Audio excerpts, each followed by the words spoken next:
Welcome to the Writer Reads, Mack and Me, an Odyssey. Book 2, Mack and Me, Blaedergil's host. Chapter 35, Delivery. With the ship moving swiftly toward the furthest warp point, Mack put a second call through to Skymander. He flagged it urgent, but none of us quite expected the image that came on screen when Skymander answered. The Lord was not in the lounge he usually took calls in. In fact, I couldn't tell where he was. It looked like he was standing in a doorway with his back to a much larger room. He was also far from his well-groomed norm. His hair was in wild disarray, his jacket buttoned oddly, and he was breathing heavily as though he'd just run a race or fought a battle. "My lord, are you okay?" Mac asked, and Skymander blushed. "Fine," he said in a tone that discouraged further inquiry as he quickly changed the subject. "You said it was urgent. We must close our contract early." Skymander frowned and his colour subsided. "You wish to make the delivery early? We are on our way. Stand clear of the warp point. We're coming to you." Skymander ended the call, and Mac looked to Case. He ended up saying nothing, but the navcom showed us slowing, and I felt the ship give an almost imperceptible shudder. "Keep the crew in their pods," Mac said. "Tens, are the fire teams in position?" "Done. Keep the weapons offline, but stand by with the shields. I don't want to send the wrong message." "Done. If anyone needs the head, now's the time." We went, but not all at once. No one wanted to get caught short, but none of us knew how long it would take the Skymander's flag to appear through the jump point. Personally, I hadn't thought he was that close, but that depended on the speed he'd anticipated travelling at when he'd said he wouldn't be at High Costrel for 3 standard days. If he decided he needed to go faster, who knew how much he could cut that time by? Case steadied the ship at a safe distance from the warp point, and I wondered how Skymander knew where we'd be. What if we had our warp points mixed? There was at least one other way into and out of the solar system. "Not from the direction he's travelling in," said Mac. I thought he might be about to explain, but Tens interrupted. "Incoming. Stand by." We stood, not literally, but we waited, and then something began to emerge from the warp point, and our boards lit up. "Case, back her off. Tens, keep those weapons tied down and check for port breach." Port breach? My boards showed nothing, but they weren't hooked into security. I used the implant to hot step across to Tens's security array and pulled the feed into my head.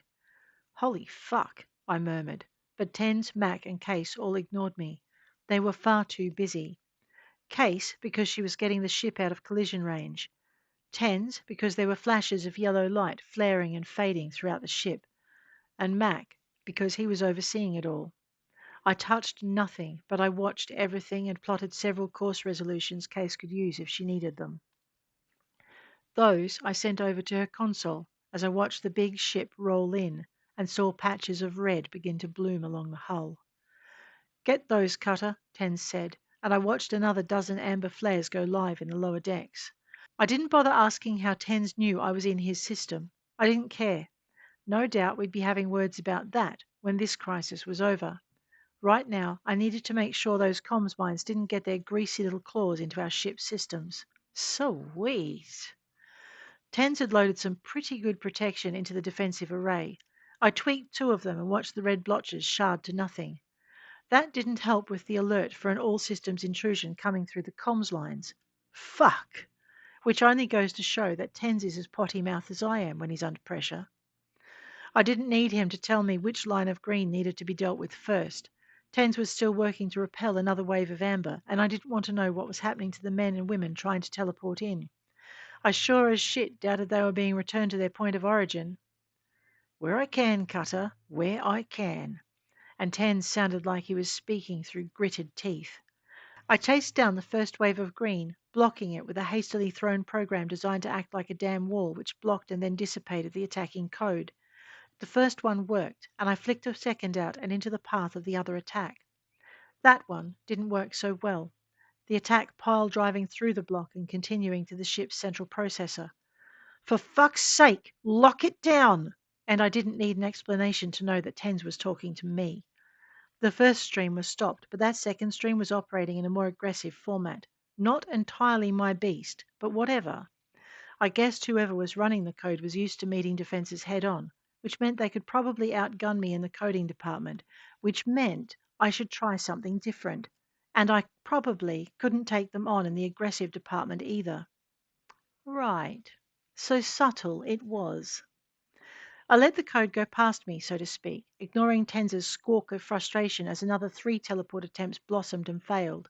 As the line of green slid by, infiltrating further into the system and heading for the security section, I slammed a worm into the center of it and let the damn thing loose, limiting its spread to the aggressor code and ordering it to dissipate once the target coding was gone. I watched as the green stream broke into slivers and then sharded to nothing. Nice work, Tens breathed, and we waited for the next attack. Case kept the ship backing away from the behemoth coming through the gate, and I sent her a revised plot, one that took her through the wormhole if she needed it. None of us were really ready for the brief flash of a half-formed figure that appeared, then disappeared from the control room. We definitely weren't prepared for the secondary flash that put Tenz's console out of commission.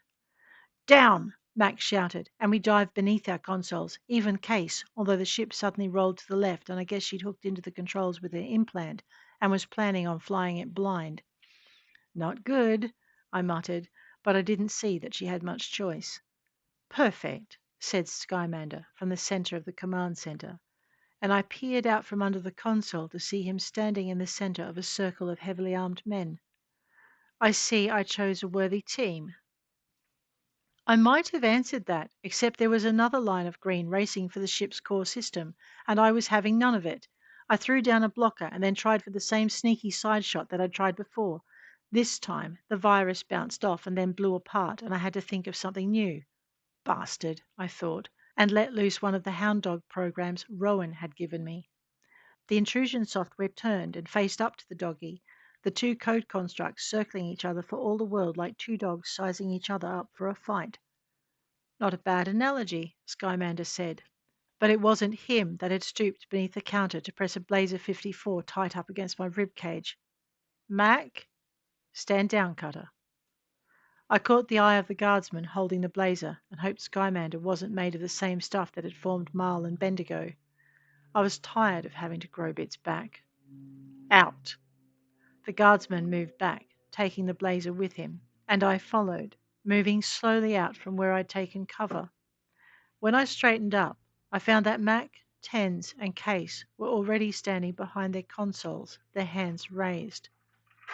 Troublemaker, Tens whispered inside my head, and I rolled my eyes, lifting my own hands and stepping away from the controls. I looked to Mack and noticed he hadn't taken his eyes off Skymander and his bodyguards. You could have asked permission to board, Mack said, as Skymander arched an eyebrow. Now where would have been the strength in that? I told you I was coming. You should have been standing by. That is not our custom, Mack told him, but he did not elaborate. Skymander chose not to pursue it. We will take you on board, he said, and I thought we were about to be teleported, but then he explained. Once your ship is safely in the docking bay, I will escort the Lady Malari aboard the Flag. Mack gave him a look that hid all feeling from his face. As your lordship wishes, he said, and lowered his hands.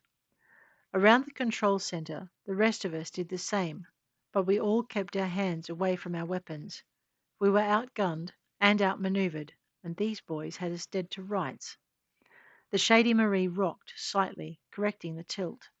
Mack, Tens, Case, and I shuffled our feet as it repositioned itself, and then again when a shudder rocked through the ship and the sound of metal on metal sounded through the hull. Docking clamps, Skymander said, and I tried to access the ship's feeds to see where we were. Well, that resulted in a splitting headache. Looks like the green creeper had gotten through after all. When you're quite finished, Skymander said, and I came out of my head to find myself the focus of everyone's attention. Sure, I told him. Go ahead. Be my guest, Cutter, Max snapped, and I shut my mouth. Boss man looked pissed. Skymander? Not so much. He turned to Mack. Docking is complete. You will take me to my future bride.